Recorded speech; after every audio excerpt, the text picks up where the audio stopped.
ፕሬዝ ጋድ ኢየሱስ ክርስቶስ ጌታ ነው። በዚህ ትምህርት ውስጥ በፖስተሩ ላይ የሰጠሁትን ርዕስ ምን እንደሆነ በትምህርት ውስጥ ታገኙታላችሁና እንደ ምሳሌ ምስክርነቱን አንስቼ እነግራችኋለሁ። ብዙ ምስክርነት አለው እዚህ ትምህርት ውስጥ። እስከመጨረሻው ከሰማችሁት ብዙ ዕውቀት ታገኙበታላችሁ እና እስከዛሬ እንደምላችሁ እስከመጨረሻው ስሙት። እስከመጨረሻው ስሙት። ብትችሉ ደጋግማችሁ ስሙት። ትምህርቱ ውስጣችሁ እስኪገባ ድረስ ማለት ነው። ክብር ለእግዚአብሔር ይሁን። ኢየሱስ ክርስቶስ ጌታ ነው። ይህም ትምህርት ስለ ጸሎት ነው። እስከዛሬ ድረስ ስለ ጸሎት ያላስተማርኩት ነው። እግዚአብሔር በብዙ መንገድ ነው እንግዲህ ስለ ጸሎት ያስተማረን ያለ ነው። ይሄኛው ደግሞ ሌላ እስከዛሬ ድረስ በእኔ ትምህርት ውስጥ ሰምታችሁት የማታውቁት አዲስ ትምህርት ነው። ይሄ የጸሎት ትምህርት።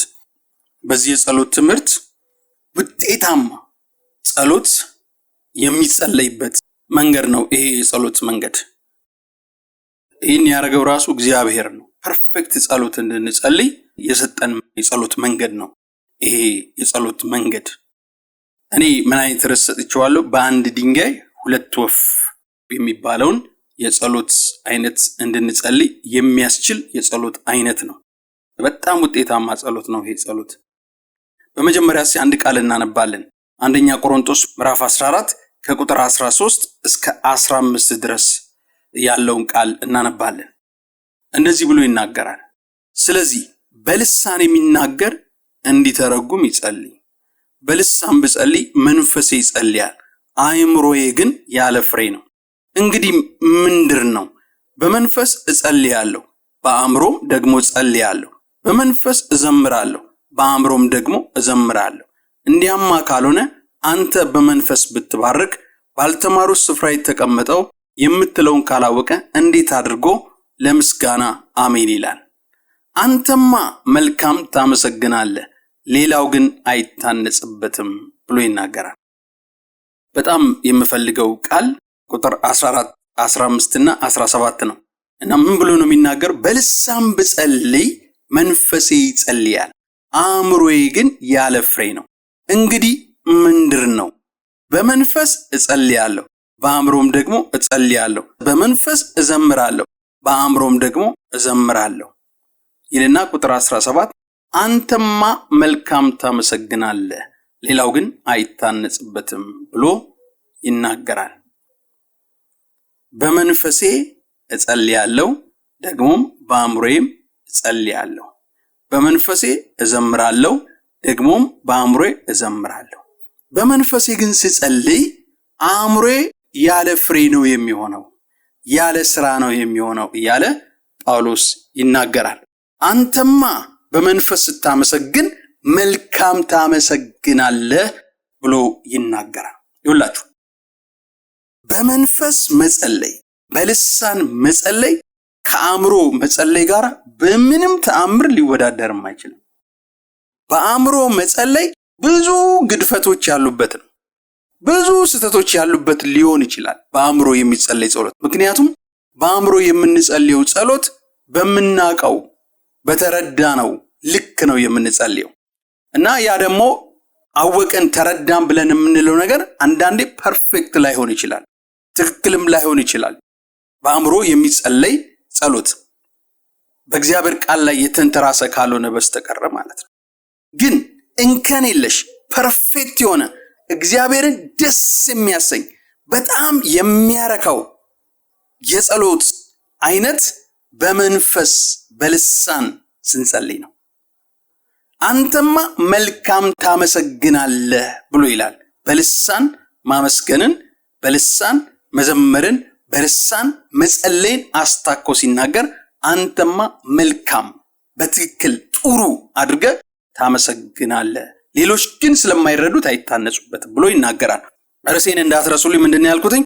በአንድ ድንጋይ ሁለት ወፎችን እንዴት መጣል እንደሚቻል ወይም በአንድ ድርጊት ብዙ ውጤቶችን እንዴት ማምጣት እንደሚቻል በዚህ የጸሎት ክፍል ውስጥ እንመለከታለን። ይኸውላችሁ በመንፈስ ስንጸልይ የሚጸልየው መንፈሳችን ነው። ውስጠኛው ሰው ነው የሚጸልየው።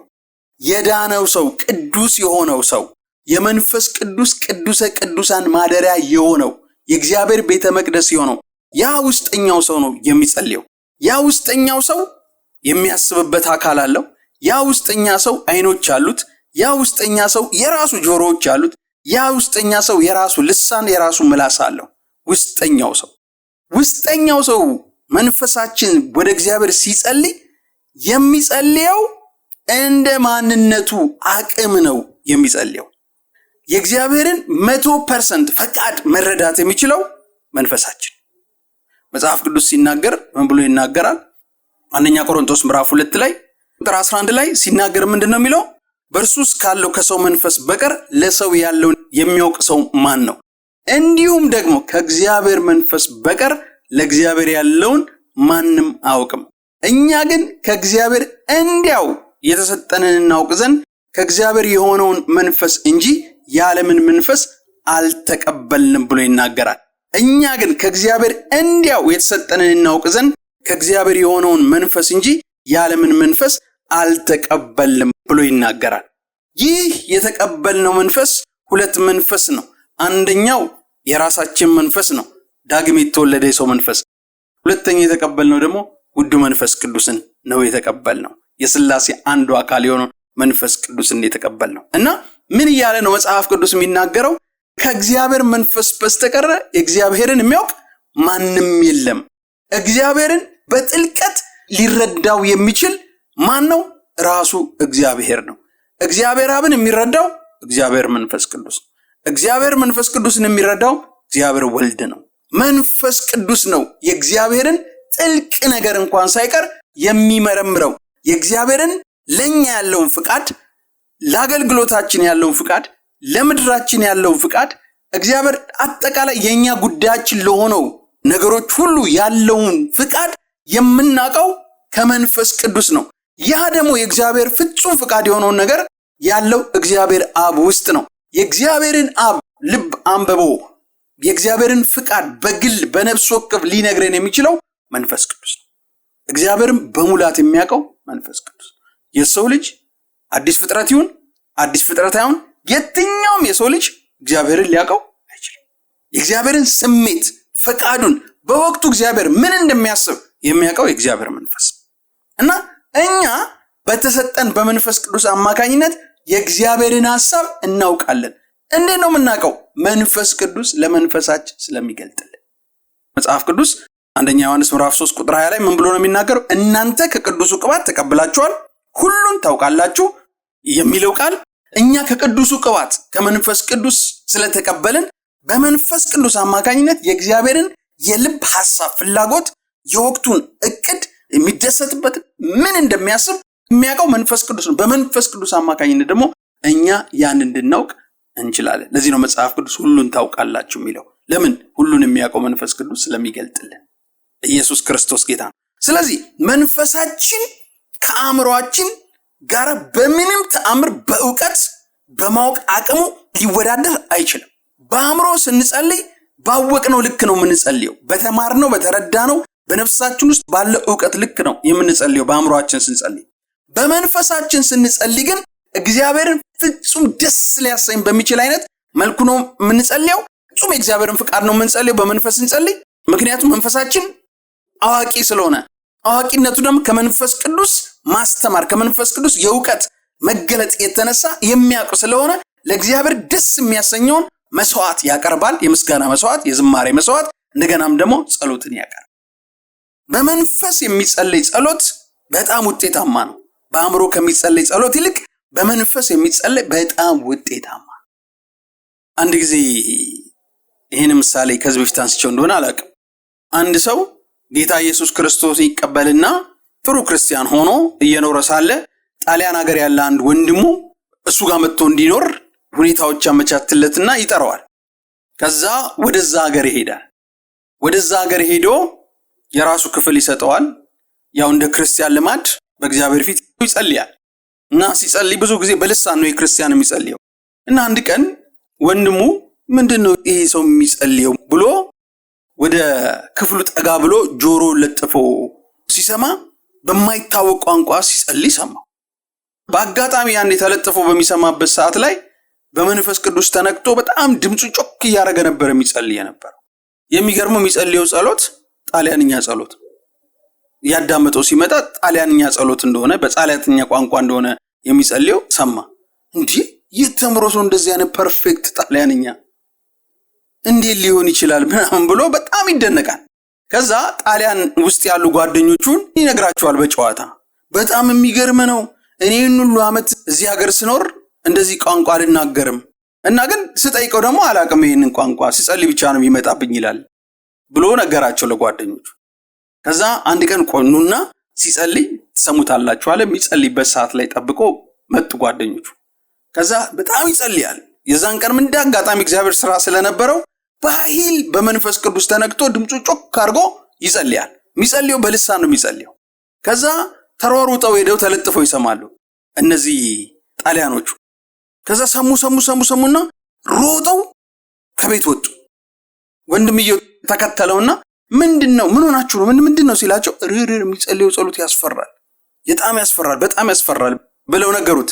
ከዛ ምንድነው ይጸልየው ምናምን ብሎ ሲጠይቃቸው ምንድነው ያሉት? የሚገርመዋል ጣሊያንኛ ቋንቋው እኛ ተወላጆቹ ማንናገረውን ቋንቋ ነው የሚናገረው። ጥርት ያለ ጣሊያንኛ ቋንቋ፣ ጥልቅ የሆነ ቋንቋ ነው የሚናገረው። እግዚአብሔርን ነው የሚያመሰግነው። በልሳን ውስጥ እግዚአብሔርን ሲያመሰግን ነው የሰማነው። እግዚአብሔርን ሲያመሰግን ታዲያ ሳይንስ ያልደረሰባቸውን ፕላኔቶችና ፍጥረታትን እየጠቀሰ እነዚህን የፈጠርክ እያለ ነው እግዚአብሔርን የሚያመሰግነው እና እግዚአብሔርን የሚያመልከው። ቋንቋዎቹ በጣም የሚያስፈሩ የሚያስገርሙና የሚያስደንቁ ናቸው ብለው ነገሩት። ተመልከቱ ጳውሎስ ምንድን ያለው? በአእምሮዬ ምን አደርጋለሁ?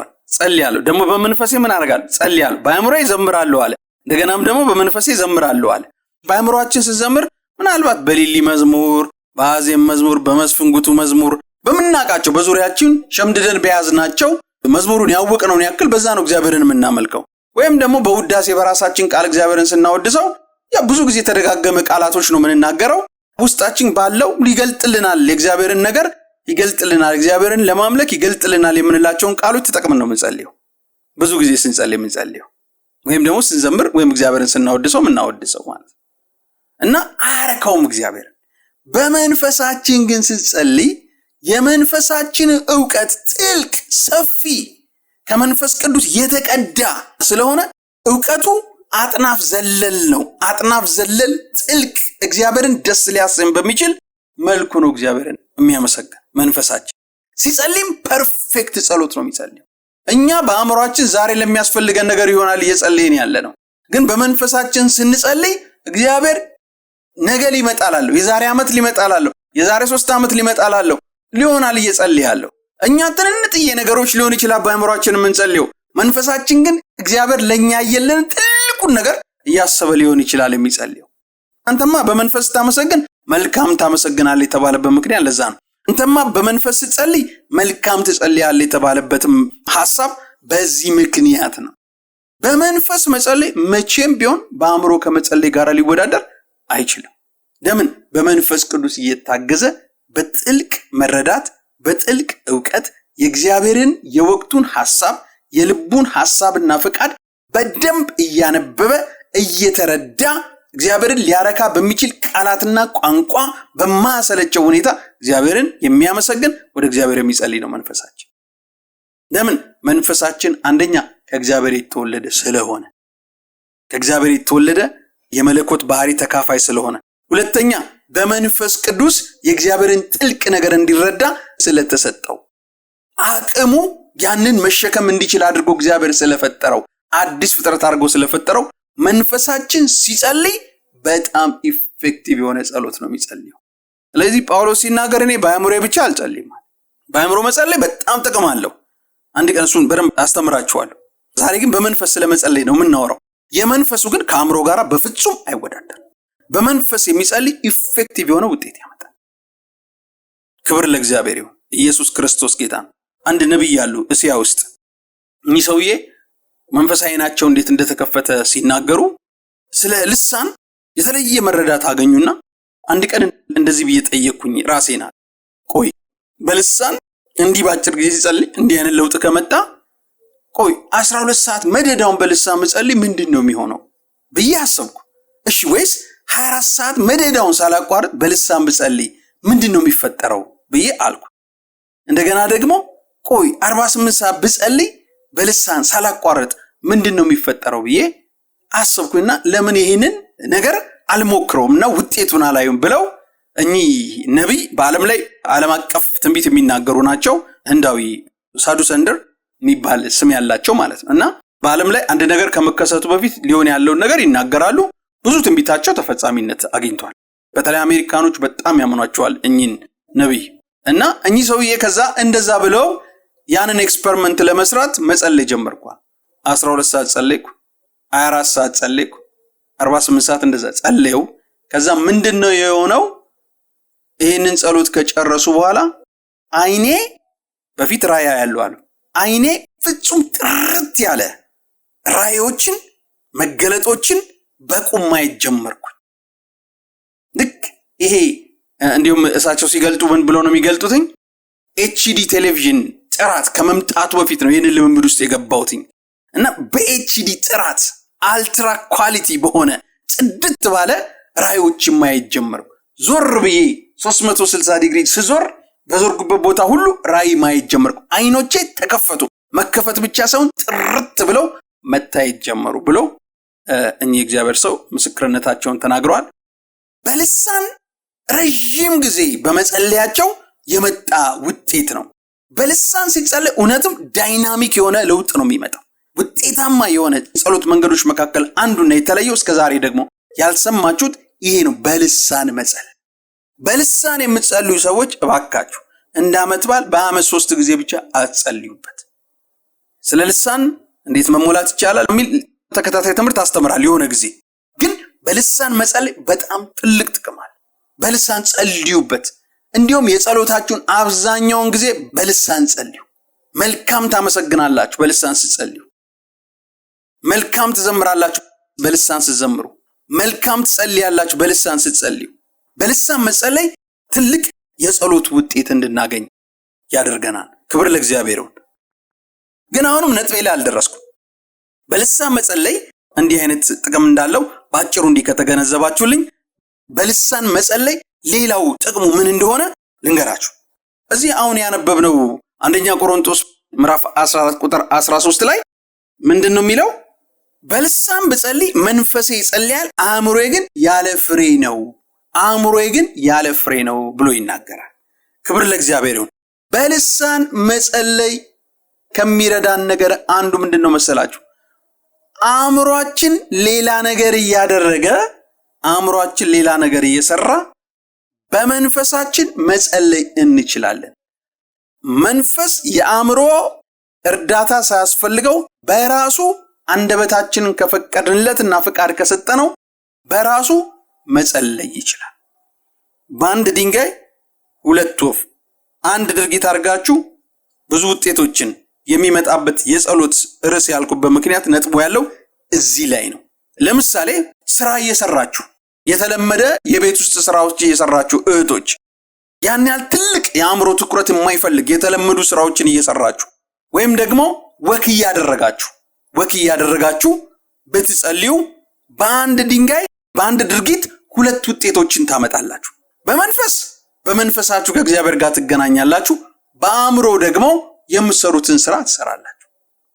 በተለይ ግን እንድናተኩር የምፈልገው ነገር ምንድነው ታውቃላችሁ? ወክ እያደረጉ ከተማ ውስጥ እየተመላለሱ መጸለይ። ወክ እያደረጉ ከተማ ውስጥ እየተመላለሱ መጸለይ። ከተማም ላይሆን ይችላል፣ ጫካ ውስጥ ተራራ ላይም ሊሆን ይችላል። እንደየአካባቢያችሁ ለመንቀሳቀስ እንደሚያመቻችሁ አካባቢ ጫካ ውስጥም ሊሆን ይችላል። ወክ እያደረጉ እየተመላለሱ መጸለይ። በዚህ አይነት ጸሎት መጸለይ ምን አይነት ጥቅም ታገኛላችሁ መሰላችሁ? አንደኛ ወክ እያደረጋችሁ ስትንቀሳቀሱ ወክ በማድረግ በመራመድ ጤንነታችሁን ትጠብቃላችሁ። ሰውነታችሁን እንዲንቀሳቀስ ታደርጉታላችሁ። በተለይ ብዙ ጊዜ ቁጭ ተብሎ ከሚሰራ ስራ ጋራ ስራ ያላችሁ ሰዎች እንዲህ አይነቱን የጸሎት መንገድ ብትከተሉ በአንድ ድርጊት ሁለት ጥቅም ታገኛላችሁ። ወክ እያደረጋችሁ ስትጸልዩ በምትሄዱበት አካባቢ ላይ ለውጥ ታመጣላችሁ። ለምሳሌ አዲስ አበባ ውስጥ ነው ያለሁትና አንዱ የጸሎት ልማዴ እሱ ነው። ምንድነው? ወክ እያደረኩ ጸልያለሁ። ረጅም ወክ ያደረኩኝ በጣም ብዙ ኪሎ ሜትር እየሄድኩኝ ጸልያለሁ።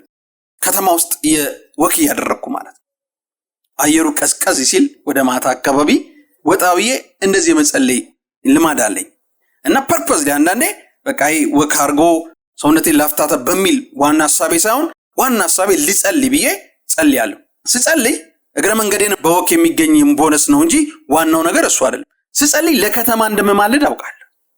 መንፈስ ቅዱስ እንዲማልድ እንዲጸልይ ጊዜ ይሰጠዋል።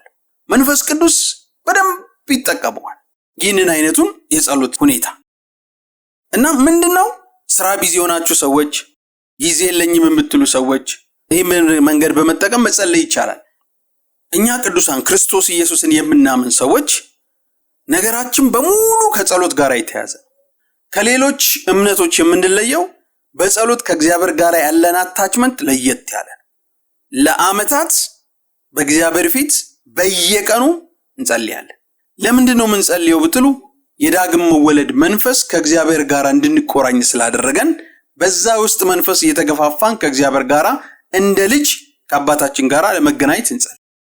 እግዚአብሔር ራሱ ምን ብሎናል? በቃሉ ሳታቋርጡ ጸልዩ፣ በሁሉ አመስግኑ፣ ሁሉ ጊዜ ደስ ይበላችሁ፣ ይሄም የእግዚአብሔር ፍቃድ በክርስቶስ ኢየሱስ ወደ እናንተ ነውና ብሏል።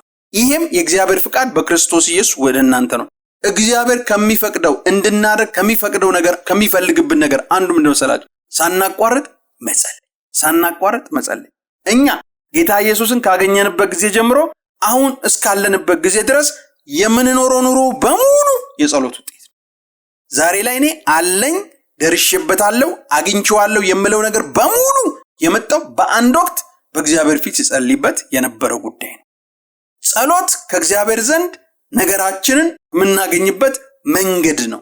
በጸለይን ቁጥር የምንደርስባቸው መንፈሳዊ ብርታቶች መንፈሳዊ ደረጃዎች እንዲሁ እየጨመሩ ይመጣሉ። መጸለይ ዳግም ለተወለደ ሰው የምርጫ ጉዳይ ሳይሆን የማደግ ያለማደግ ከፍ ያለ ማለት ብዙ ውጤቶች አሉት በመጸለይ የሚገኝና ዳግም የተወለደ ሰው ሲጸልይ በእግዚአብሔር ፊት በጸሎት የሚገኘውን በረከት በሙሉ ያገኛል። እኛ የጸሎት ውጤቶች። ክብር ለእግዚአብሔር ነው። ኢየሱስ ክርስቶስ ጌታ ነው። በአንድ ወቅት ጌታው መቼ ነው ማገለግል ምናምን እያልኩ ጸልይ ነበር። ያው እግዚአብሔርን ለዓመታት እያገለገልኩት ነው ያለሁት። ይሄ ከመሆኑ በፊት ግን ይሄ ጸሎት ርዕሴ ነበር። ይሄ ጸሎት ርዕሴ የተፈጸመው መቼ ነው? እግዚአብሔርን እንዳገለግል እግዚአብሔር እድሉን በከፈተልኝ ጊዜ። ከዛ በፊት ግን ጸሎት ነበር ይሄኛው ነው እና እየተመላለሱ ከተማ ውስጥ እየተመላለሱ ወክ ያደርጉ በየአካባቢያችሁ ወክ ያረጋችሁ ስትጸልዩ አካባቢዎቻችሁ ላይ ያሉትን ገዢ መናፍስቶች እየመታችሁ ትጸልዩ ትችላላችሁ። ለምትመላለሱበት አካባቢ ህዝብ እየማለዳችሁ ሊሆን ይችላል የምትጸልዩት። በልሳን ስትጸልዩ ወክ ያረጋችሁ ስትጸልዩ እንደሱ ሊሆን ይችላል። ወይ ደግሞ ስለራሳችሁ ጉዳይ ሊሆን ይችላል፣ ስለወደፊት ሊመጣ ስላለው። ብቻ ግን መንፈስ ቅዱስ ልሳናችሁን ተጠቅሞ የወደደውን እግዚአብሔር በወቅቱ የሚፈልገውን ጸሎት ይጸልያል። በጣም ውጤታማ ነው እንዲህ አይነቱ ጸሎት ማለት ነው። በተለይ የራሳችንን ጸሎት ቤታችን ውስጥ ጸልየን ለከተማችን እንጸልይ በሚል እሳቤ ላልዳኑ ሰዎች እንዲድኑ ያልዳኑ ሰዎች እንዲድኑና ወደ ጌታ ኢየሱስ እንዲመጡ ከተማችን ሰላም እንድትሆን የተባረከች እንድትሆን ሁሉ በደስታ የሚኖርባት በሰላም የሚኖርባት እንድትሆን አስበን እየተመላለስን ብንጸልይ የምናመጣው ውጤት ከፍተኛ ነው የሚሆነው። እና ይሄን አይነት ጉን ጸሎት ለመጸለይ የሚረዳን ነገር የትኛው ጸሎት ነው ብትሉ በልሳን የመጸለይ ጸሎት ነው። በአእምሮ ለመጸለይ ስናስብ በአእምሮ መጸለይ ብዙ ጊዜ ምን ይፈልጋል? ትኩረት ይፈልጋል አይደል? የተለየ ጊዜ ይፈልጋል፣ የተለየ ቦታ ይፈልጋል፣ በር መዝጋትን ይፈልጋል፣ ልዩ አተክሮን ይፈልጋል። በአእምሮ ስንጸልይ በልሳን ስንጸልይ ግን አያስፈልገንም። ያ በመንፈሳችን በልሳን ስንጸልይ ግን አያስፈልገንም። ለምን? ጳውሎስ ምን ብሏል? በመንፈስ ሲጸልይ አእምሮዬ ምንድነው አለ?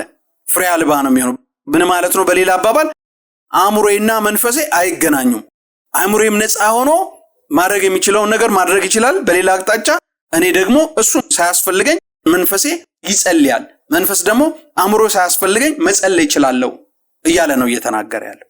ሴቶች እህቶቻችን የተለመዱ ስራዎቻቸውን እየሰሩ ብዙ ጊዜ ደጋግመን የምንሰራቸው ስራዎች በደመ ነፍስ ነው የሚሰሩት አይደል? በደመ ነፍስ ነው የሚሰሩት። በደመ ነፍስ ቢሰራ ፐርፌክት ስራ ነው የሚሰራው። ምክንያቱም ሰውነቱም ሁሉም ነገር ስለለመደው ማለት ነው። እንደሱ አይነት ስራዎችን እየሰሩ ምግብ እያበሰሉ ሊሆን ይችላል፣ ልብስ እያጠቡ ሊሆን ይችላል። ብቻ የትኛውንም ስራ እየሰሩ ባለበት መጸለይ ምን ያደርጋል መሰላችሁ? በጸሎት የሚገኘውን ውጤት ከፍ ያደርጋል። እንዲህ አይነቱን ጸሎት ለመጸለይ የሚጠቅመን የትኛው የጸሎት መንገድ ነው? በመንፈስ በልሳን መጸለይ። እግዚአብሔር ለአዲስ ኪዳን አማኞች የሰጠው ከልዩ ስጦታዎች መካከል አንዱ በልሳን መጸለይ ነው። ይሄንን ለሙሴ አልተሰጠውም፣ ለኤልያስ አልተሰጠውም፣ ለብሉይ ኪዳን ነቢያቶች አልተሰጣቸውም፣ ለጻድቃን ሰዎች አልተሰጣቸውም። ይሄ የተሰጠው ለአዲስ ኪዳን አማኞች። እግዚአብሔር የትም ቦታ ነው ያለው፣ በመንፈስና በእውነት ነው የሚመለከው። በልሳን ስንጸልይ እግዚአብሔርን ባለበት ሁኔታ ማግኘት እንችላለን። ክብር ለእግዚአብሔር። አግኝታችሁኛል? ገብቷችኋል? ሐሳቡ ምንድነው ያልኩትኝ? ውጤታማ ጸሎት ለመጸለይ በዚህ መንገድ መጸለይ ነው። በምን አይነት መንገድ መጸለይ? በመንፈስ መጸለይ። ውጤታማ ጸሎትን ለመጸለይ ብቻም ሳይሆን ስራ እየሰሩ እየተንቀሳቀሱ ለመጸለይም እንዲህ አይነቱን የጸሎት መንገድ መከተል ምን ያደርጋል? ጸሎትን እንድንጸልይ ያስችለናል። በተለይ ጊዜ ለሌለን ሰዎች እንድንጸልይ ያስችለናል። ክብር ለእግዚአብሔር። ኢየሱስ ክርስቶስ ጌታ ነው። ግልጽ ነው አይደል? ግልጽ ነው። በአንድ ድንጋይ ሁለት ወይም አንድ ድርጊት አድርጋችሁ ሁለት ውጤት ማምጣት የሚለውን የጸሎት ርዕስ የሰጠውበት ምክንያት በዚህ ምክንያት ነው። አንድ ምስክርን እንንገራችሁ። ወክ እያደረጉ በመጸለይ እንዴት ውጤት እንዳለው እግዚአብሔር ያስረዳኝን ምስክርነቶች ነገራችኋለሁ። እና እንደዚህ ነው የሆነው። የሚገርመው ሁሉ ጊዜ በተመሳሳይ ወክ ማድረግበት ኤሪያ ላይ ከሆነ ህንፃ ውስጥ እዛ ህንፃ ጋር ሲደርስ ኃይለኛ ስፒሪቹዋል ዋርፌር ነው። ወደ አእምሮዬ በጣም ብዙ ነገሮች ይወረወራል እና ተደጋጋሚ ነው ይሄ ነገር ያየው። አንድ ጊዜ ግን በፋስት የነበርኩበት ጊዜ ማታ ላይ ለምንድነው ግን እዛ ጋር ሲደርስ እንደዚህ የሚሆነው? ለምንድነው አእምሮዬ ላይ እንደዚህ አይነት ጦርነት የሚወረወረው? ምንድነው እዛ አካባቢ ያለው እያልኩኝ እያሰላሰልኩ እያለሁ እግዚአብሔር ከዛ ህንፃ ውስጥ የሆነ አምልኮ የሚያመልክ ሰው ወጥቶ ሲዋጋኝ አየሁ። ከዛ ህንፃ ውስጥ አምልኮ የሚያመልክ ሰው እና ሴት ነገር ናት። ከዛ ህንፃ ውስጥ ወጥታ ስትዋጋኝ አየሁ ማለት ነው። ይሄ ነገር ተመለከተ። ከዛ በቃ ፐርፐዝሊ በምን መጸለይ ጀመርኩኝ? በአላማ እዛ ህንፃ ውስጥ ያለ እያልኩ መቃወም ጀመርኩ ማለት ነው። እየተቃወም ጸለይኩ። በሌላ ጊዜ ደግሞ አንዴ ምን አየሁኝ? ስለ ምድሪቱ ኢኮኖሚ እየጸለይኩ ነበርና እንዲህ ጾምና ጸሎት እየነበረ ምጸልይ የነበረው ጸሎቴ ምን ላይ ያተኮረ ነበረ? ኢፍታዊ የሆነ በዚህ ምድር ላይ ያለ ሀብት በግፍ በንጥቂያ ደም በማፍሰስ በስርቆት በመተት በአስማ እየተሰበሰበ ምናምን እያልኩኝ እጸልይ ነበር።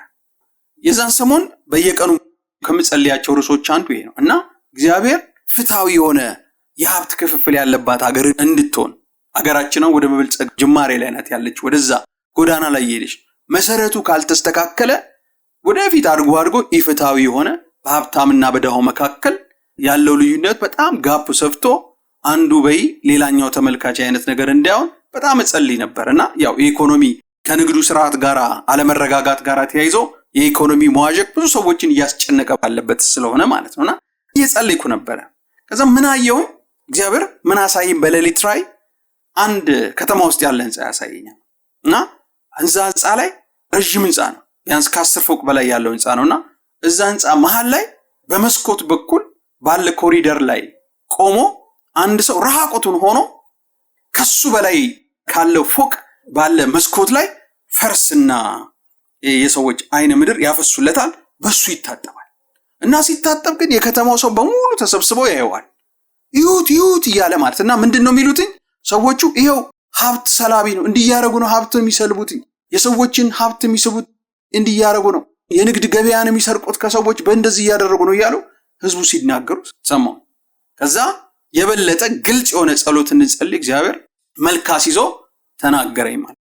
ከዛ መጸለይ ጀመርኩ። በዚህ ዘመን ላይ በጣም የሚጎዱ ሰዎች ምን አይነት ሰዎች ናቸው ብትሉ፣ በንጽህና ንጹህ ዕውቀታቸውን ንጹህ ጉልበታቸውን ንጹህ መንገድ በመከተል ለመስራት የሚያስቡ ሰዎች ቻሌንጅ አለባቸው። ቅዱሳን ራሱ እንደ እግዚአብሔር ፍቃድ ቆሻሻ ያልሆነ መንገድ ተከትለን እንደ ቃሉ ነው የምንሰራው ብለው የሚታገሉም እነሱም ትግል አለባቸው እና ትግሉ ግን ከምንድን እንደሚመጣ ነው አንዱ ያየሁትኝ። እኔ ከሌላ ማቅጣጫ ነበር በጣም አተኩሬ የምጸልየው። እንዲህ አይነትም በዚህ አይነት ሁኔታ ሀብት የሚሰበስብ ያጋንንታዊ አሰራር ከተማ ውስጥ አለ። ስለዚህ ምንድነው? ጸልይ፣ በዚህ ርዕስ ላይ ጸልይ፣ በስልበት ባጋንንት በርኩሳን መናፍስት የተደገፈ የተሰበሰበ ሀብት ላይ እግዚአብሔር እፍ እንዲልበት ጸልይ እያለ እግዚአብሔር ተናግሮኝ እጸልይ ነበረ በዚህ ነገር ላይ ማለት እና ለከተማችን ከምንጸልይበት ነገር አንዱ ነገር ምንድነው መሰላችሁ? ምን ጸልዩ ምንድነው?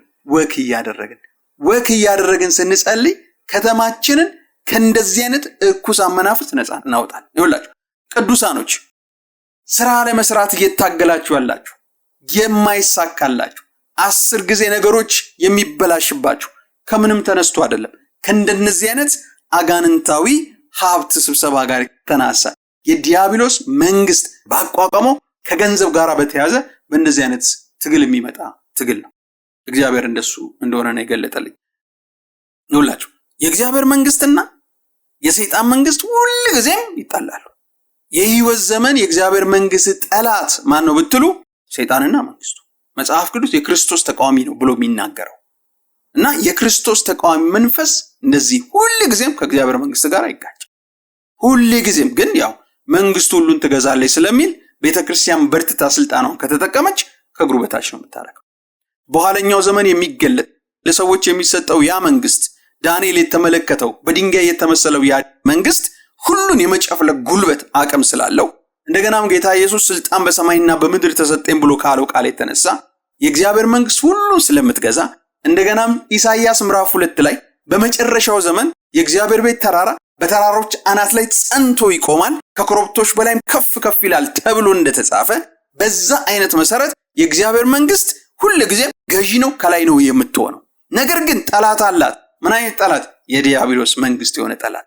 ቤተክርስቲያን ነቅታ አማኞች ስልጣናቸውን አውቀው በዚህ ነገር ላይ ሲጸልዩና ሲዋጉ ሁሉን ይወርሳሉ። መጽሐፍ ቅዱስ ሲናገር እንደዚህ ብሎ ይናገራል። ጌታዬን ጠላቶችን የእግር መረገጫ እስከማደርግልህ ድረስ በቀኝ ተቀመጥ አለው ብሎ ይናገራል። ማን ነው? እግዚአብሔር አብ የሆነው ጌታችንና ጌታችን ኢየሱስ ክርስቶስ የሆነው ጌታችን ሁለቱም ጌቶቻችን ናቸውና ጌታዬን ጠላቶችን የእግር መረገጫ እስከማደርግልህ ድረስ ምን አድርግልኝ አለው? በቀኝ ተቀመጥ። ይሄ ወንጌል ላይ ተገልጿል። ጌታ ኢየሱስ ተጠቅሶታል። መዝሙረ ዳዊት ላይ ተጠቅሷል። ጳውሎስ አንደኛ ቆሮንቶስ ምዕራፍ 15 ላይ መጨረሻው አካባቢ ላይ ጠቅሷቸዋል እነዚህ ነገሮች። ጌታዬን ጠላቶችን የእግር መረገጫ እስከማደርግልህ ድረስ በቀኝ ተቀመጥ አለው እና ሁሉ እንዲገዛለት ተስፋ የተሰጠው እንኳን ቢሆን ለጌታ ኢየሱስ ግን ሁሉ ተገዝቶለት አናይም ነው መጽሐፍ ቅዱስ ብሎ የሚናገረው። ለምንድን ነው ሁሉ ያልተገዛለት ብለን ብንጠይቅ ምንድነው መሰላችሁ መልሱ? የሚገዛው በሂደት ስለሆነ ቤተክርስቲያን በርትታ በሰራሽ ቁጥር ቤተክርስቲያን ወንጌልን በርትታ በሰራሽ ቁጥር ሰውን እየወረሰችው በመጣች ቁጥር ምንድን እየሆነ የሚመጣ መሰላችሁ? የክርስቶስ ኢየሱስ ሁሉን ይገዛል የሚባለው ነገር እየተሸረሸረ ምንድነው የሚሆነው? በመጨረሻ ሁሉ ይገዛለታል ነው የሚለው። ኢየሱስ ክርስቶስ ጌታ ነው። አንዱ ቤተክርስቲያን ልትገዛ ልትዋጋ የሚገባው ነገር ምንድነው? በኢኮኖሚ የሚዋጋትን ቅዱሳን ልጆቿን በኢኮኖሚ የሚዋጋውን እሱን ለይታ መዋጋት አለባት። በኢኮኖሚ የሚዋጋ መንፈስ አለ በዚህ ከተማ ውስጥ። አንድ ጊዜ ባለቤት አንድ ራእይ አይታ የነገረች ነገር ምንድነው? የሆነ ባንክ ቤት አዲስ ባንክ ቤት ነው። አካውንት ከከፈተች በኋላ ማታ ያው ቅዱሳን ወደ አንድ ቦታ ሲሄዱ በተለይ መናፍስት መለየት ምናምን ነገር እግዚአብሔር መንፈስ ዓለሙን የማንበብ አይነት ስጦታ እናንተ ሲሰጣችሁ ይሄ ውላችሁ የመጣችሁበትን አካባቢ ሴንስ ታረጉታላችሁ እና አንዳንዴ በህልም እግዚአብሔር ይናገራችኋል ያ አካባቢ ላይ ምን እንዳለ ማለት እና ምንድነው የሚሆነው? ከባንክ ቤት ውስጥ የሆነች ሴት በቁጣ ትወጣና አታክ ልታረጋት ስትሞክር ታያለች። ይሄንን አየው ብላ በዚህ ጉዳይ ላይ እንጸልይ ብላ ነገረች። እና እኔ ከዚህ ነገር ላይ ምንድነው የተገነዘብኩት መሰላችሁ? ኢኮኖሚው ኢትዮጵያ ውስጥ ያለው ኢኮኖሚ ሁሉም ንጹህ ዕውቀት፣ ንጹህ አእምሮ፣ ንጹህ ጉልበት፣ ንጹህ ጥበብ ተጠቅሞበት የመጣ አይደለም። የተደበላለቀ ሙስናውን ተገና አድርጎ የመጣለ የርኩሱን ዓለም ድጋፍ ስልበቱን በሰይጣን ተደግፎ መስዋዕት ደም ማፍሰስ መስዋዕት ተደርጎ የመጡ ሀብቶች የተሰበሰቡበት ሀብት ነው ያለው እና ንጹህን ዕውቀት፣ ንጹህን ጉልበት፣ ንጹህን ጥበባቸውን ንጹህ የሰው ልጅ እግዚአብሔር የሰጣቸውን አእምሮ ተጠቅመው ሀብትን ከሚሰሩ ሰዎች ውጪ ሌላው ኢፍትሃዊ በሆነ መንገድ የመጣ በሙሉ ከዲያብሎስ ከጀርባው አጋንንት ነው ያለው። ይኸውላችሁ በገንዘብ ላይ የሚሰራ የገንዘብ ሚኒስትር የሆነ የዲያብሎስ መንግስት አለ። ቅዱሳን በኢኮኖሚ እንዳይሳካላቸው እንዳይከናወንላቸው የሚዋጋ አለ። ያንን ነው እግዚአብሔር በዚህ ከተማ ውስጥ ያሳየኝ እና ለባለቤቴም ያሳያትና የጸለይንበት ማለት ነው። ስለ ገንዘብ መጸለይ፣ ስለ ቅዱሳን መባረክ መጸለይ አስፈላጊ ነው። ለመሰላችሁ አስፈላጊ የሚሆነው እግዚአብሔር እስራኤላውያኖችን በግብጽ ምድር በሀብት እንዲበለጽጉ ያደረገበት ምክንያቱ አንዱ ምንድነው? የእግዚአብሔርን ቤተ መቅደስ እንዲሰሩ ነው። ከራሳቸው አልፈው እግዚአብሔርን ቤተ መቅደስ እንዲሰሩ ነው። ወንጌል በዚህ ዘመን የሚሮጠው በገንዘብ ነው። በጸጋ ብቻ አይደለም፣ በገንዘብ ጭምር ነው የሚሮጠው። መሬት ለመግዛት፣ አዳራሽ ለመስራት፣ ቤተክርስቲያኑን የዕለት ተቀን ስራዋና አምልኮዋን ለማካሄድ በጣም ብዙ ገንዘብ የሚያስፈልግበት ዘመን ነው በዚህ ዘመን እና ይሄንን ታዲያ እግዚአብሔር በበኩል ነው የሚያመጣው ብትሉ ህዝቡን ያበለጸገው፣ ህዝቡ ነው ያመጣው። ወንጌልን ለማሮጥ ገንዘብ ያስፈልጋል። ገና በወንጌል መደረስ የሚገባቸው በብዙ ሚሊዮኖች የሚቆጠሩ ህዝቦች አሉ ኢትዮጵያ ውስጥ። ቅዱሳን አንደኛ ደስተኛ ሆነው በኑሯቸው እንዲኖሩ፣ ሁለተኛ የእግዚአብሔርን ስራ እንዲሰሩ እግዚአብሔር ሊያበለጽጋቸው ይፈልጋል። ሲያበለጽጋቸው ታዲያ በምንድን ነው የሚያበለጽጋቸው ብትሉ በስራ ነው የሚያበለጽጋቸው። መጽሐፍ ቅዱስ የአዲስ ኪዳን ላይ ስሩ ነው የሚለው፣ በስራ ነው የሚያበለጽጋቸው። በስራ ግን ንጹህ መንገድ ተከትለው የሚታገሉ ብዙ ቅዱሳኖች አሉ። ብዙ ነገሩ ከዚህ አቅጣጫ ላይ ጦርነት እንደሚደርስባቸው አያውቁም፣ አያስተውሉም። እና ይሄ ነገር እንዲሸነፍ ምንድነው ማድረግ ያለብን ብትሉ መሰላችሁ? በአንድ ድንጋይ ሁለት ወፍ በሚባለው የጸሎት ዘዴ ከተማ ውስጥ ወጥቶ በመጸለይ በመንፈሳችን በልሳን ስንጸልይ፣ በልሳን በአዲስ ቋንቋ ስንጸልይ ነው እንዲህ አይነቱ ውጤት ይመጣል። ክብር ለእግዚአብሔር ይሁን። ኢየሱስ ክርስቶስ ጌታ ነው። በእልፍኛችን ሆነን የምንጸልየው እንዳለ ሆኖ ግን ተጨማሪ እየተዝናናን ሰውነታችን እያፍታታን መጸለይ። ስለዚህ ነገር ዶክተር አብይን በጣም ማመስገን እፈልጋለሁ። በኮሪደር ልማት ምክንያት ከተማችን ወክ ለማድረግ የሚመች አድርጎታል። የመንገዱ ምቹነት፣ ማብራቱ፣ በማታ እየተመላለሳችሁ ለመጸለይ ወክ እያረጋችሁ ለመጸለይ የሚገርም ነገር ነው የተፈጠረው እና ጤንነታችሁንም ትጠብቃላችሁ። በዚህ ከተማ ውስጥም ደግሞ የሚገዛውንም ደግሞ ገዢ መንፈስ ስራውን እንዳይሰራ ታረጋላችሁ። እሱ ብቻም አይደለም፣ በልሳን ስትጸልዩ ልሳን ጸሎታችሁ የት እንደሚደርስ ስለማይታወቅ በአካባቢው ላይ ለምታልፉባቸው ሰዎች፣ ቤቶች፣ አካባቢው ነዋሪዎች ትማልዳላችሁ። ወንጌል ዝም ብሎ በወንጌል በመሰበክ ብቻ ሰው አይድንም። ሲማለድለት ከተማውን ህዝቡን የያዘውን ክፉ መንፈስ ሲመታ ነው ወንጌል ጉልበት የሚኖረው። እነዚህ ሁሉ ነገር ተሰርተው ነው እንደዚህ የሚሆነው እና ቅዱሳን የአዲስ አበባ ነዋሪዎች ወይም እንደዚህ የተመቻቸ ወኬ ማረጊያ አካባቢ ያላችሁ ማታ እየወጣችሁ ከስራ ስትወጡ ቢሆን ወይም ደግሞ ቀን ሙሉ ቢሮ ተቀምጣችሁ ቢሆን ወይም እንደዚህ የሚያስቀምጥ ነገር ካለ እየወጣችሁ በልሳን ጸልዩ። እግዚአብሔር ይባረክ። ሀገራችን በተለይ ከተማችን ጽዱ የመሆንን ነገር ብቻ አይደለም እያገኘች ያለችው እና መንፈሳዊም ጽዳት እያገኘች ከሌሎች ከኢትዮጵያ ከተማዎችም ይሁን ክልሎች አዲስ አበባ ውስጥ ከፍተኛ መንፈሳዊ መነቃቃት አለ። ብዙ የተቀቡ ሰዎች አሉ። ሰዎች ይድናሉ። ብዙ ቅዱሳኖች አሉ። የክርስቶስ ቤተክርስቲያን የመግዛት አይነት ስራ እየሰራች ነው ያለችው። ያ ቃል እየተፈጸመ ነው ያለው፣ እየሆነ ነው ያለው እና አንዳንድ ከውጭ የሚመጡ ወዳጆቼ ወደዚህ ከተማ ሲገቡ ይነግሩኛል፣ ሴንስ ስለሚያደርጉት ነገር ማለት ነው። አንድ አረብ ሀገር ውስጥ የቆየ አንድ ፓስተር ጓደኛ ነበረኝና ሲመጣ ምን አለ፣ ይገርማል፣ እኔ የምኖርበት ከተማ ውስጥ ስትገባ ከገባበት ጊዜ ጀምሮ ሁለት ስፒሪቶች ሁሌ ይዋጓል። አንዱ የዝሙት ስፒሪት፣ አንዱ ደግሞ የፍርሃት ስፒሪት በጣም ይቆጣጠራል፣ ይዋጋል። አንደኛው ደግሞ ሌላ ፓስተር ወዳጄ ሲነግረኝ ከዛ ከሚኖርበት አረብ ሀገር ውስጥ መጥቶ ልክ ኤርፖርት ሲደርስ ሆኖ አለ፣ በቃ ልዩ ስፒሪት ነው የሚሰማኛል። ልዩ በቃ የሆነ ሸክም ከላይ ላይ በቃ የሚዋጋኝ ምናምን ነገር ርቆ ደስ የሚል መንፈስ ነው የሚሰማኝ። የተለየ በቃ እግዚአብሔር ልውን ያለ ከተማ ውስጥ እንደገባው አይነት ስሜት ነው የሚሰማኝ። ርፍላሉ አየሯ ብቻ አይደለም መንፈሷ ራሱ የሚያሳርፍ ሆኗል የአዲስ አበባ ከተማ ምናምን ብሎ የነገረኝ አረሳው። አንድ ደግሞ እንዲህ ወዳጄ እንዲህ የሚያገለግል ነው እሱም እና ቋራ ከሚያገለግል አንድ ወዳጄ ነው። እሱም ደግሞ ሲነግረኝ ምን አለ፣ እንዲሁ ከእንደዚህ አይነት አካባቢዎች ላይ ነው ወደዚህ ሀገር ልክ ስገባ አለ፣ እዚህ ሀገር ውስጥ ያለው የህዝቡ አስተሳሰብ ራሱ ያስደንቃል። የህዝቡ የወጣቱ አስተሳሰብ በቃ እዛም ኢትዮጵያኖች አሉ ከነሱ ጋር አስተሳሰል ሐሜት፣ ጥላቻ፣ አንዱ መመቅኘት በቃ ከዚህ ውጭ የምሰማው ነገር የለም እና ደግሞ ብለው ነው የሚታገሉት። በቃ ምንም አይሳካላቸው። ብዙ ኢትዮጵያኖች እዛ ሀገር ወጥ ይባላል እንጂ ብዙ ያን ያህል በጣት የሚቆጠሩ ሰዎች ናቸው እና ይታገላሉ። ወደዚህ ምድር ላይ ግን ስመጣ የህዝቡ አስተሳሰብ ትንሽ የምትለው ወጣት ራሱ አስተሳሰቡ የሚያስደንቅ ነው። እነዛ አስተሳሰባችን ራሱ አትሞስፌሩ ይዝብናል አሉ። በዚህ ምድር ከተማ ስንገባ ግን እንደዚህ ነገር ነው የሚሰማ ምናምን ብሎ የተሰማውን ስሜት እንዲህ ብሎ መስክሮልናል። እግዚአብሔር ይባረክ። ይህንን ነገር ለሀገር ለከተማችን የሰጠን ጌታ ስሙ ይባረክ። አሜን። ይሄ በአዲስ አበባ ብቻ አይደለም፣ ሌሎች ቅዱሳኖችን በሚኖሩበት ክልልና ከተማ በኢየሱስም እግዚአብሔር ያስፋው። ኢየሱስ ክርስቶስ ጌታ ነው። እና ሁላችሁ በአንድ ድንጋይ ሁለት ወፍ የሚባለውን ጸሎት እንደ ባህል አዲስ አበባ ውስጥ የሚሆን እንደ አዲስ አበባ የተመቸ ወክ የማረጊያ ቦታ ያላችሁ የትም ሀገር ላይ ብትሆኑ ያላችሁ ቅዱሳኖች አንድ ባህል ፍጠሩ። የጸሎት ባህር። ምን አይነት ባህል? ወክ እያደረጉ መጸለይ፣ ወክ እያደረጉ መጸለይ። እኔ ወክ እያደረኩ ስጸልይ እግዚአብሔር እነዛን ነገሮች አሳይቶኛል። ያሳየኝ ምንድነው? ውጤቱን ነው።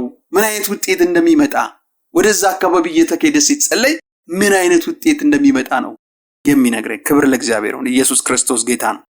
አንድ ከዚህ በፊት የሰማሁት አንድ ምስክርነት አለና ደቡብ አሜሪካ ውስጥ ነው። አገሩን አሁን የትኛው እንደሆነ ትዝ አይለኝምና የሆነ ሀገር ላይ ሪቫይቫል ተነሳ ደቡብ አሜሪካ ውስጥ። ሪቫይቫሉ ከመነሳቱ በፊት ምን ያደርጉ ነበረ? ቅዱሳን ከተማ ላይ ወክ እያደረጉ በመኪና ወክ እያደረጉ ለከተማው እየተሽከረከሩ በፕሮግራም ይጸልዩ። ከዛ የሆነ ጊዜ ሪቫይቫል ተነሳ። ሰው በገፍ መዳን ጀመረ። የሀገሪቱ ኢኮኖሚ ተባረከ። ኢየሱስ ክርስቶስ ጌታ ነው። አሜን። ይሁላችሁ የመተተኛውን መተት ለማፍረስ የአስማተኛውን አስማት ለማፍረስ ቅዱሳንም በፋይናንስ እንዳይሳካላቸው ኢፍታዊ የሆኑ ነገሮችን በማድረግ ስራውን የሚቃሙ ክፉ የሆኑ የሰይጣን አሰራር ያለበትን ስራ ለማፍረስ ምን አይነት ዘዴ መጠቀም ያለበት መሰል? በአንድ ድንጋይ ሁለት ወፍ የተባለውን ምን አይነቱ የኛው ወክ እያደረጉ መጸለይ። ኢየሱስ ክርስቶስ ጌታ ነው። አሜን ነው። ታዲያ በመግቢያ ላይ ያነሳነው እግዚአብሔር ቃል ምንድነው ብሎ የሚናገረው?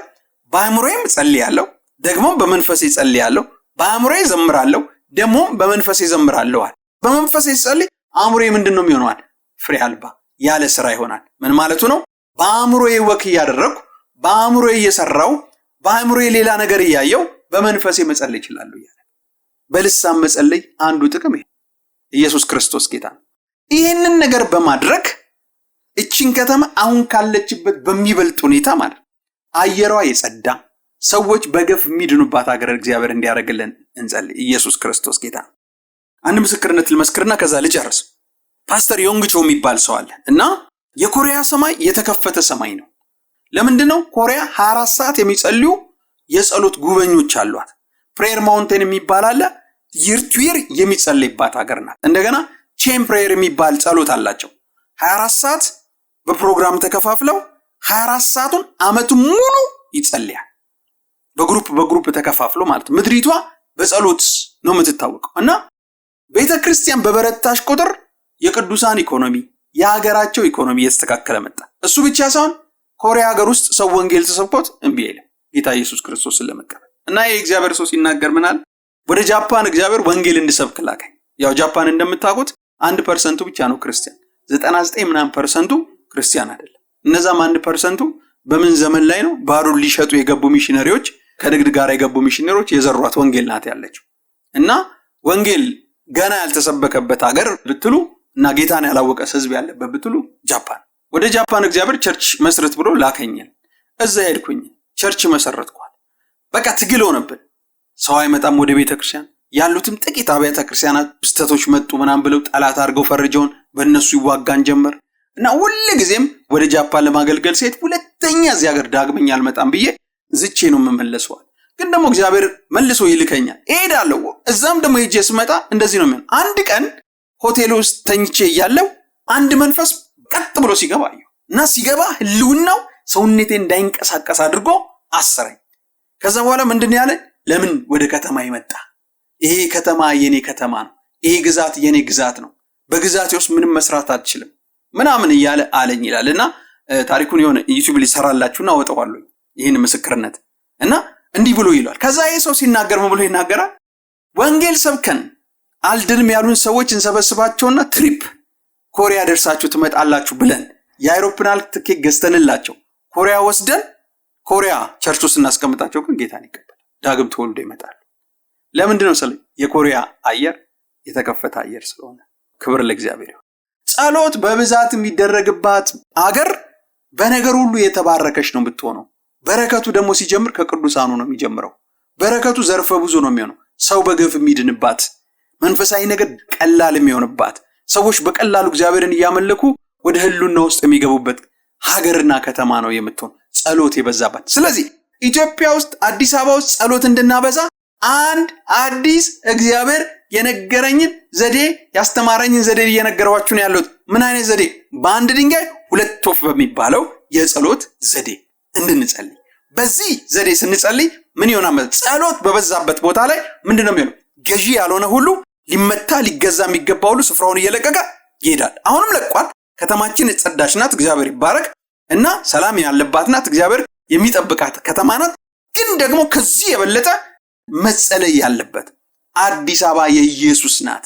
በኢየሱስ ደም ትታጠባለች ሙሉ ለሙሉ።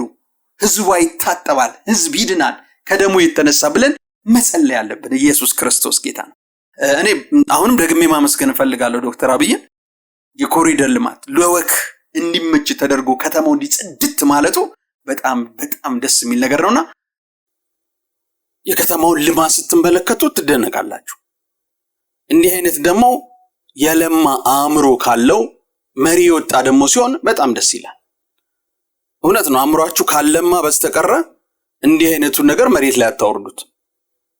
በዙሪያችን ያሉትን ነገሮች ብንመለከታቸው ምን እንደነቀባቸው የሰው ልጅ የሰራቸውን ነገሮች ብንመለከታቸው እነዛ ነገሮች መሬት ወርደው በአካል የሚጨበጡ ከመሆናቸው በፊት አእምሮ የለማ ሰው አእምሮ ውስጥ በልማት አይን ይታዩ ናቸው። በአእምሮ አይን ይታዩ ናቸው። በዙሪያችን የምናያቸው ነገሮች ዙሪያችሁ ከመበልጸገው በፊት በመጀመሪያ እግዚአብሔር አእምሯቸውን ነው የሚያበለጽገው እና ይሄ ደግሞ የበለጸገ አእምሮ ያላቸውን አመራሮች እግዚአብሔር ለምድራችን ስለሰጠ የመጣ ነው። እኔ እንደዛ ነው ማስተውለው። ክብር ለእግዚአብሔር ይሁን። በዚህ ነገር አለማመስገን አንችልም፣ ምክንያቱም የሚታይ የሚጨበጥ ነገር ስለሆነ ማለት ነው። ሌሎች በጣም ብዙ ምድራችን ላይ መስተካከል የሚገባቸው ችግሮች አሉ።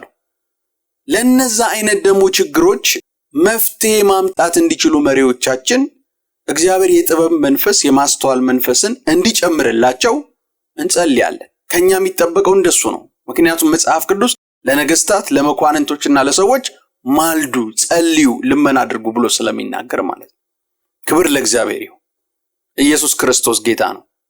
ያው እግረ መንገዴን ለመሪዎቻችን መጸለይ እንዳለብን ለማሳሰብ ነው ይህንን ሐሳብ ያነሳሁት። ወደ ሐሳባችን ስንመጣ ቅዱሳን እንጠቀምበት። እኔ ተጠቅምበታለሁ። እንደኔ የገባቸው ብዙ ወክ ያደርጉ የሚጸልዩ ቅዱሳን ወንድሞችና እህቶች ተጠቅመዋል። ህዝቡ እንደፈለገው በቀላሉ እንዲራመድ ወክ እንዲያደርግበት ብቻ አይደለም፣ ለቤተ ክርስቲያንም አዲስ ስራዋን የምታሳልጥበት በር ነው የተከፈተው በዚህ የኮሪደር ልማት ምክንያት ማለት ትስራበት፣ የሆነ ውጤት ይመጣል። ኢየሱስ ጌታ ነው። አሜን ነው። ስለዚህ ቀኑን ሙሉ ሞባይል ላይ ቁጭ የምትሉ ሰዎች ካላችሁ ወጣ በሉ፣ ወክ እያደረጋችሁ። አየሩ ያስገርማል። ደግሞ በጣም የሚያስገርመኝ ደግሞ አየሩ ነው። ይሄ አየር በፊት አልነበረም። እኔ አዲስ አበባ ነው ተወልጄ ያደግኩትና አየሩ ከየት የመጣ ነው? አንዱ የተተከሉ ዛፎች ናቸውና አንዱ ደግሞ ምንድነው መንገዱ ሲከፋፈት ጽድት ብሎ አየሩ እንደፈለገ ፍሎ እንዲያረጋ አድርጎታል። ማታ ማታ በተለይ ከ12 ሰዓት በኋላ ስትወጡ የሚያስገርም አየር ነው ያለው። ጽድት ያለ ለሳምባ የማይከብድ ጤንነትን የሚፈጥር አይነት አየር ነው ያለው። እንጠቀምበት ይህንን እድል። ባህል ፍጠሩ። ወክ እያረጉ መጸለይን ባህል ፍጠሩ። ስራ እየሰሩ መጸለይን፣ ስራ እየሰሩ በልሳን መጸለይን። ኢየሱስ ክርስቶስ ጌታ ነው። ግልጽ ነው አይደል? አሁን መጀመሪያ ላይ የተናገርኩት ነገር ገባችሁ አይደል? ኢየሱስ ጌታ ነው። እግዚአብሔር የጸሎት መንፈስን በጌታ በኢየሱስም በቅዱሳን ላይ ያፍስ። አሜን ነው። እቺ ከተማ ወደዚህ ከተማ ሰው ሲገባ እፎይ እርፍ አልኩባት ብሎ እንዳለ ለሁሉ እንድትሆን በኢየሱስ ክርስቶስ እንጸልያለን። አሜን ነው። ገና መድሯን ስረግጥ እንዲህ አይነት ስሜት ተሰማኝ የሚሉ ሰዎች በቀላሉ ጌታን የሚቀበሉበት ህይወት የማያታገልበት ያለበት በኢየሱስም ይሁን። ኢኮኖሚውን ደግሞ የያዘ በመተት ኢፍትሃዊ በሆነ መንገድ የተሰበሰበ ሀብት በሙሉ እግዚአብሔር እፍ በሚለው በፍርዱ ሰዓት ይበትነው። በንጹህ ጉልበት ንጹህ ዕውቀታቸውን ንጹህ መንገድ በመከተል ሀብትን ለሰሩ እግዚአብሔር በበረከት ላይ በረከት ይጨምርላቸው። በተለይ ለድሃ የሚራሩ ለህዝቡ ኢኮኖሚ የሚያዝኑትን እግዚአብሔር መጽሐፍ ቅዱስ እንደሚል እግዚአብሔር ለድሃ ለሚራራው ከኃጢአተኛ ወስዶ ለድሃ ለሚራራው ይሰጠዋል እንደሚል በጌታ በኢየሱስ በስራ ላይ ያሉትን እግዚአብሔር ይባርካቸው። ኢየሱስ ክርስቶስ ጌታ ነው። አሜን ነው። በስግብግብነት በመሰብሰብ በማያምኑ ሰርተው ለሌሎች ማካፈልን የሚወዱ ለሌሎች የሥራ ዕድል ለሚፈጥሩ ንጹህ አእምሮአቸውን የሚጠቀሙትን እግዚአብሔር በማንም ምንም አይነት ሃይማኖት ውስጥ ይሁን እግዚአብሔር ይባርካቸው። ኢየሱስ ክርስቶስ ጌታ ነው። ቅዱሳንን ደግሞ እግዚአብሔር እንዲህ አይነት ልብ ያላቸውን ቅዱሳን በሀብት በኢየሱስ ክርስቶስም በዚህ ምድር ውስጥ እንዲሰለጥኑ በሥራ በር እግዚአብሔር በመከፋፈት ይባርካቸው። ኢየሱስ ክርስቶስ ጌታ ነው። አሜን ነው። ይውላችሁ አየሩ ሲጠራ ሁሉ ነገር መልካም እየሆነ ይመጣል። ቅዱሳን እንግዲህ ፕሮግራም ያዙ። አንዳንዴ እንዲሁ ዝም ብላችሁ ከጓደኞቻችሁ ጋር ከቅዱሳን ሁለት ጓደኛ ሆናችሁ ወጣችሁ ጸልዩ። ባትጸልዩም የእግዚአብሔርን ቃል እያወራችሁ ዝም ብሎ በከተማው ላይ ተመላለሱ። እሱ ራሱ የሚፈጥረው ነገር አለ። በቀደም አንድ ቪዲዮ ላይ ምንድን ያየሁትኝ አጋንንት ሲያስወጣ አጋንንቱ ሲናገር ምን ብሎ ነው የተናገረው? አሁንማ አዲስ አበባን ሁሉ ተቆጣጠራችኋል። በየመንገዱ ኢየሱስ ኢየሱስ ነው። ቲሸርቱ ምኑም የተጻፈው የተለጠፈው ነገር ሁሉ ኢየሱስ ኢየሱስ ነው የሚለው። አባረራችሁን፣ እዛ ውስጥ እንዳንሰራ አደረጋችሁን ብሎ መንፈሱ ተናገረ። ዩሲ ውጤቱ ምን እንደሆነ አጋንንት ሲመሰክር ይሄ በምን የመጣ ነው? አደባባይ ላይ ወንጌል ይሰበካል። ቅዱሳንም ይጸልያሉ። ወኪ ያረጉ እንደኔ የሚጸልዩ ብዙ ስላሉ ቤተክርስቲያኖች በዝተዋል። የሚድነው ህዝብ በዝተዋል። የነዚህ ሁሉ ጸሎት የለውጠው ያመጣው ውጤት ነው። የበለጠ ደግሞ ፐርፐዝሊ አስበን አውቀን መኪና ረጅም ሰዓት የምትነዱ ሰዎች መኪናችሁ ውስጥ ብቻችሁን ስትሆን በልሳን እየጸለያችሁ ሂዱ። በልሳን እየጸለያችሁ መዝሙራችሁን ከፍታችሁ እየጸለያችሁ ሂዱ። ለከተማ ጸልዩ። ዝም ብላችሁ እናንተ ማልዱ በልሳን ልሳናችሁ የሆነች ነገር ሲመጣ ሙቅ ሲላችሁ ብቻ የምትናገሩበት ለዚህ አይነት ፐርፐዝ ነው እግዚአብሔር የሰጣችሁ በልሳን መጸለይን። በአማርኛ ጸልዩ፣ እንዲሁም በልሳን ብቻ ጸልዩ። መንፈሳችሁ ይሁን ቦታ ላይ ሄዶ ፐርፌክት ጸሎት ይጸልይ። ፍቀዱለት፣ ሁኔታን አመቻቹለት። መንፈስ ቅዱስ ልሳናችንን ተጠቅሞ ከመንፈሳችን ጋር ሆኖ ይማልድበት፣ ይጸልይበት፣ ለከተማችን ይጭውበት። ፍቀዱለት፣ ውጡና ወክ አርጉለት። እየጸለያችሁ እንዲህ አይነቱን ነገር ፍጠሩ። እግዚአብሔር ትልቅ ስራ ይሰራል። ክብር ለእግዚአብሔር ይሁን። አሜን ነው። ከዚህ በኋላ እንዲህ አይነት እንደው በፕሮግራም ራሱ ወክ እየተደረገ እንደሚወጣበት የሆነ ባህል ቢፈጠር እንዲሁ ምን አስባለሁ። ወንጌላውያን ቤተክርስቲያን እንዲከበር የጠየቁት ባህል አለ አይደል? እሱ ነገር ከጸደቀ ፔንቴኮስታል ቀን የሚባል ማለት ነው እና መንፈስ ቅዱስ የወረደበት ቀን እንዲከበር እየጠየቁ ነውና ያ ነገር በሚሆንበት ሰዓት ላይ እኔ ቢሆን ብዬ ምለው አማኝ ሁሉ ተሰብስቦ ለከተማው እየዞረ የሚጸልይበት የሚያውጅበት ቢሆን ደስ ይለኛል። አዲስ አበባን እንደምሳሌ አነሳው እንጂ በዚህ አይነት የጸሎት መንገድ እንዴት እንደሚጸለይ የግድ ከተማ መሆን የለበትም። እንዲህ አይነቱን ጸሎት ለመጸለይ ባላችሁበት አካባቢ ላላችሁበት መንደር ግቢያችሁ የተመቸ ከሆነ ግቢያችሁ ውስጥ እየተመላለሳችሁ ጸልዩ። መንደራችሁ አካባቢያችሁ የተመቸ ከሆነ ወጣችሁ በልሳን እየጸለያችሁ ተመላለሱ። በአካባቢያችሁ ሜዳ፣ ጫካ፣ ተራራ ለጸሎት የሚመቹ ቦታዎች ካሉ ጸልዩ። ወጣችሁ ጸልዩ፣ በልሳን ጸልዩ። ለከተማችሁ ለአካባቢያችሁ ማልዱ። የግድ የተመቻቸ ከተማ ማግኘት አለብን ማለት አይደለም። እንደዚህ አይነቱን ጸሎት መጸለይ ለምሳሌ ነው አዲስ አበባ ያነሳሁት። ክብር ለእግዚአብሔር ይሁን። ኢየሱስ ክርስቶስ ጌታ ነው። የዛሬውን ትምህርት እዚህ ላይ ጨርሻለሁኝ። እንደተለመደው ላይክ፣ ሼር፣ ኮሜንት ማድረጋችሁን አትርሱ። ይህን ትምህርት ስትሰሙ የተሰማችሁን ነገር ብትጽፉልን ለአገልግሎታችን ይጠቅማልና ጨዋ በሆነ በክርስቲያናዊ ስነ ምግባር የትኛውም የተሰማችሁን ነገሮች ብትገልጡልን ደስ ይለናል። እግዚአብሔር ይባርካችሁ። ኢየሱስ ክርስቶስ ጌታ ነው። የቻናላችን ቤተሰቦች ካልሆናችሁ እንደዚህ አይነት የሚጣፍጡ ትምህርቶች መስማት የምትፈልጉና ሌሎች ዝግጅቶቻችን ላይ በምንለቀው አገልግሎት መታነጽ መጠቀም የምትፈልጉ ሰዎች የቻናላችን ቤተሰቦች እንድትሆኑ እንጋብዛችኋለን።